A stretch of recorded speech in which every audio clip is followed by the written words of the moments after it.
Hi guys, welcome to my channel VLM share market tips. और आज हम बात करेंगे IRFC। अभी सबसे पहले हमें ये जानना है कि IRFC कंपनी है क्या चीज़ और क्या काम करती है, कैसे काम करती है।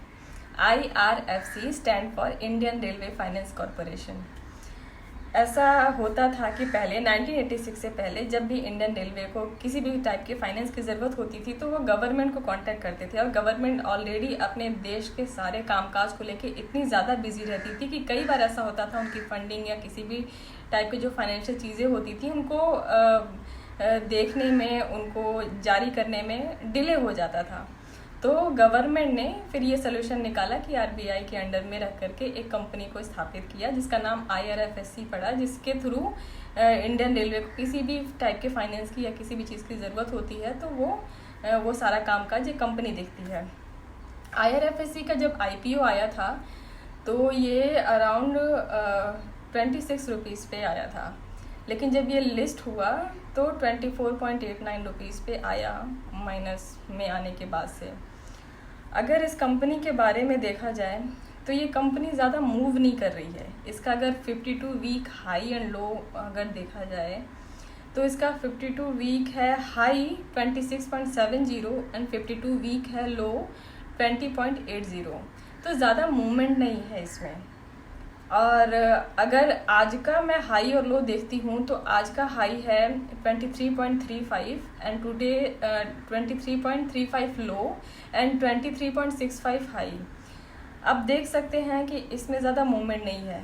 सबसे पहली बात तो इसमें जिन लोगों ने भी इन्वेस्ट किया है, मैं सबको ये बात बता दूँ क्योंकि ये गवर्नमेंट कंपनी है और इनका जो बैलेंस शीट है, बैलेंस शीट में इनके जो अमाउंट है बहुत ज़्यादा दिखाते हैं, लेकिन इनका कैश फ्लो कम है।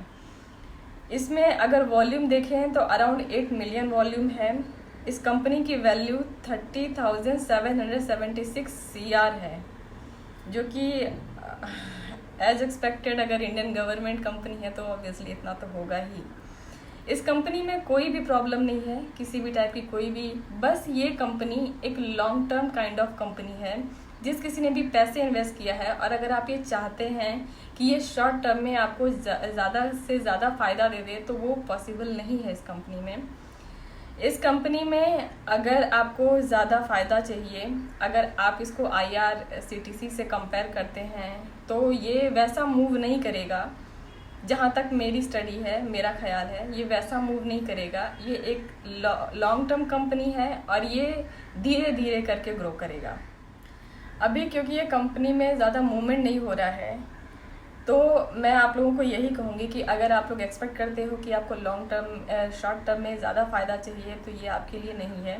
ये एक लॉन्ग टर्म कंपनी है, बट हाँ, ये कंपनी कभी डूबेगी नहीं क्योंकि ये गवर्नमेंट कंपनी है, as you guys know very well. और ये कंपनी में आपका कभी अगर प्रॉफिट नहीं होगा तो लॉस भी नहीं होगा। इसलिए जिस किसी ने भी इसमें पैसे डाले हैं तो आपको उसमें टेंशन लेने की ज़रूरत है नहीं, अगर आपके अंदर इतना पेशेंस है, क्योंकि ये छोटा शेयर है और आप सबको ही सोचना चाहिए कि जितना छोटा शेयर हो उतना ही ज़्यादा आपको पेशेंस रखने की ज़रूरत है शेयर में। तो ये छोटा शेयर है तो आपको पेशेंस रखना पड़ेगा। अगर आप बड़ा फ़ायदा देखना चाहते हैं तो इसको एटलीस्ट 5-6 साल 10 साल तक आप इन्वेस्ट उसमें रहने दीजिए, इसमें पैसे डाल करके भूल जाइए, आपको वो बड़ा फ़ायदा दिखेगा। लेकिन शॉर्ट टर्म वाले जितने लोग भी हैं अगर वो ऐसा सोचते हैं तो वो पॉसिबल नहीं है इसमें। और इसका 13 अगस्त 2021 को, today is 9 August and around 4 दिन बाद इसका फाइनेंशियल रिजल्ट आने वाला है। और उसके बाद से ये बता सकते हैं कि ये कितना मूव करेगा, कितना नहीं करेगा। फ़िलहाल अभी ये 23.55 पे ये अभी ट्रेड कर रहा है, जैसा कि आप देख रहे हैं मेरे स्क्रीन पे। आज जो मार्केट बंद हुआ तो ये इतना चल रहा है, तो 23.55 पे क्लोज़ हुआ। तो गाइज़, इस कंपनी में कोई प्रॉब्लम नहीं है। ये कंपनी बस वही है कि आपके अंदर पेशेंस है अगर, तो आप ये इसमें इन्वेस्टमेंट जो भी किया हुआ है उसको काफ़ी टाइम तक रहने दो। अगर नहीं है तो आपका जितना भी प्रॉफिट होता है आप निकाल करके आप किसी दूसरे में मूव करो। बाकी इस कंपनी की तो सारी चीज़ें ही बहुत अच्छी हैं, लॉन्ग टर्म के लिए बहुत ही अच्छा है। कभी कभी ऐसा होता है कि हमें कुछ पैसे ज़्यादा लालच नहीं करना चाहिए, कुछ पैसे हमें लॉन्ग टर्म वाले शेयर्स में डाल करके रखना चाहिए तो लॉन्ग टर्म के लिए तो ये बहुत ही अच्छा शेयर है। मैं हर किसी को ये रिकमेंड करूँगी कि एटलीस्ट अपना थोड़ा सा अमाउंट डाल करके भूल जाइए इसको। आने वाले टाइम में ये इस कंपनी की वैल्यू होगी ही होगी, डैम श्योर है। लेकिन ये कंपनी इसी तरीके से धीरे धीरे करके ही मूव करती रहेगी। और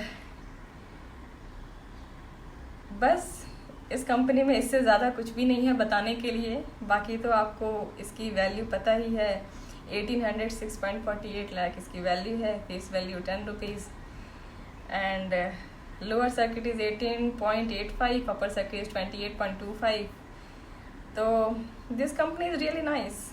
तो इसमें इतना घबराने या परेशान होने की ज़रूरत नहीं है। आप इसे कभी भी छोड़ सकते हैं इस कंपनी को, अगर आप मूव करना चाहते हैं किसी दूसरी कंपनी में शेयर डालना चाहते हो, प्रॉफिट जल्दी से जल्दी कमाना चाहते हैं तो। अदरवाइज ये लॉन्ग टर्म के लिए this is the best share to invest. At the end मैं बस यही कहना चाहूँगी, this is really nice share and if you are looking for long term kind of investment then only go through with this share.